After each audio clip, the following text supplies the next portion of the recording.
বাংলা মাধ্যম স্কুলের উচ্চ মাধ্যমিক পড়ুয়াদের কথা মাথায় রেখে নতুন কর্মশালার আয়োজন করছে উচ্চ মাধ্যমিক শিক্ষা সংসদ। সমস্ত ছাত্রছাত্রীদের জন্য অত্যন্ত সুখবর। সেই খবরে বিশেষ যে কথাটা তোমাদেরকে বলতে চলে এসেছি সেটা তো তোমরা তাহলে বুঝতেই পারলে বা থাম্বনেল দেখেও হয়তো বুঝতে পেরেছো। ইংরেজি বিষয়টার অনেক পড়ুয়াদেরই কিন্তু সামান্য হলেও ভয় ভীতি থেকে থাকে, অনেকের তো আবার অনেকটাই ভীতি থেকে থাকে। বাংলা মাধ্যম স্কুলগুলোর ক্ষেত্রে এই ইংরেজি বিষয়টা একটা বিভীষিকার মতো অনেকের কাছে কাজ করে থাকে।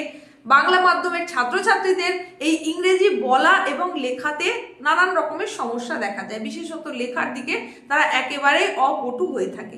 কিন্তু উচ্চশিক্ষার ক্ষেত্রে ইংরেজি বিষয়টা একটা গুরুত্বপূর্ণ বিষয়, তাই সেই দিকটা কথা মাথায় রেখেই কিন্তু নতুন করে কর্মশালার আয়োজন করছে উচ্চ মাধ্যমিক শিক্ষা সংসদ বা WBCHSE বোর্ড। হ্যাঁ, বাংলা মাধ্যমের উচ্চ মাধ্যমিক পড়ুয়াদের জন্যই এই ব্যবস্থা।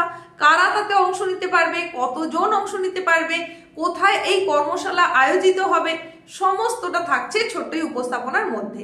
তাই তোমরা একটু মনোযোগ সহকারে শুনে নাও এবং বুঝে নাও। তো এই উপস্থাপনার মধ্যে দিয়ে হাজির হয়ে গেলাম আমি তোমাদেরই এসপি ম্যাম চ্যানেলে। তোমাদের প্রত্যেককে জানাই স্বাগত।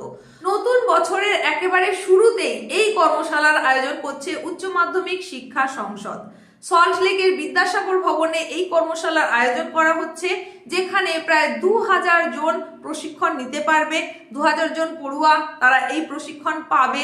উচ্চশিক্ষা লাভের ক্ষেত্রে যেহেতু ইংরেজি একটা গুরুতর বিষয়, অত্যন্ত গুরুত্বপূর্ণ সাবজেক্ট, তার কারণেই বাংলা মাধ্যমের ছাত্রছাত্রীদের ভয় ভীতি কাটানোর উদ্দেশ্য নিয়েই এই কর্মশালার আয়োজন করা হয়েছে। বাংলা মাধ্যমের যে ছাত্রছাত্রীরা রয়েছে তাদের দেখা গেছে বিশেষ ক্ষেত্রে যে ইংরেজি বিষয়টা তাদের বলতে গেলেও সমস্যা হয়, লিখতে গেলেও কিন্তু সমস্যা হয়। অনেকে বলতে বা লিখতে পারলেও দ্বিধায় ভোগে, অনেক সময় কনফিডেন্সের অভাব লক্ষ্য করা যায়। এই সমস্তগুলো দূর করানোর জন্যই, এই সমস্তগুলো থেকে তাদেরকে ওভারকাম করানোর জন্যই কিন্তু কর্মশালার আয়োজন হয়েছে, যেটা একটা গুরুত্বপূর্ণ বড় পদক্ষেপ এবং ইতিবাচক পদক্ষেপ।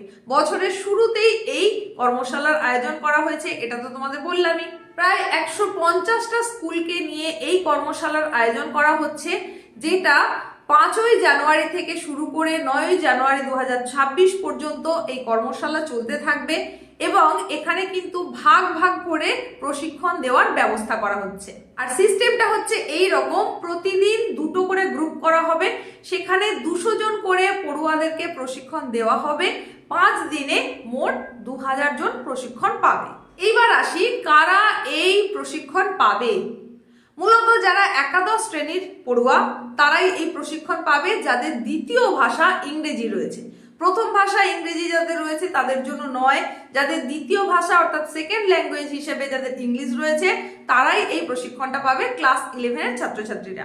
এবার তোমাদের মনে নিশ্চয়ই এই প্রশ্নটা আসছে যে এই যে 150টা স্কুলের কথা বলা হচ্ছে, সারা বঙ্গ জুড়ে তো অনেক স্কুল রয়েছে, তাহলে কোন কোন স্কুলের স্টুডেন্টদেরকেই প্রশিক্ষণ দেওয়া হবে। সেই প্রসঙ্গে বলি যে প্রথমে সমস্ত স্কুলকে তো একযোগে দেওয়া সম্ভব হচ্ছে না, ধাপে ধাপে বিভিন্ন স্কুলকে এই কর্মশালার আওতায় নিয়ে আসা হবে বলে জানিয়েছেন উচ্চ মাধ্যমিক শিক্ষা সংসদের সচিব। তাহলে এই যে 150টা স্কুলের কথা বলা হচ্ছে, এর আওতায় প্রথম পর্যায়ে কারা কারা আসবে সেই প্রসঙ্গে জানানো হয়েছে কলকাতা, উত্তর 24 পরগনা, দক্ষিণ 24 পরগনা, হাওড়া, এই জেলাগুলোর কিছু কিছু অংশের কিছু স্কুলের ছাত্রছাত্রীদেরকে প্রশিক্ষণ দেওয়া হবে প্রথম পর্যায়ে বা প্রথম ধাপে। তারপরে পরবর্তীতে বিভিন্ন জেলায় কর্মশালার আয়োজন করা হবে এবং সেখানেও প্রশিক্ষণের ব্যবস্থা করা হবে।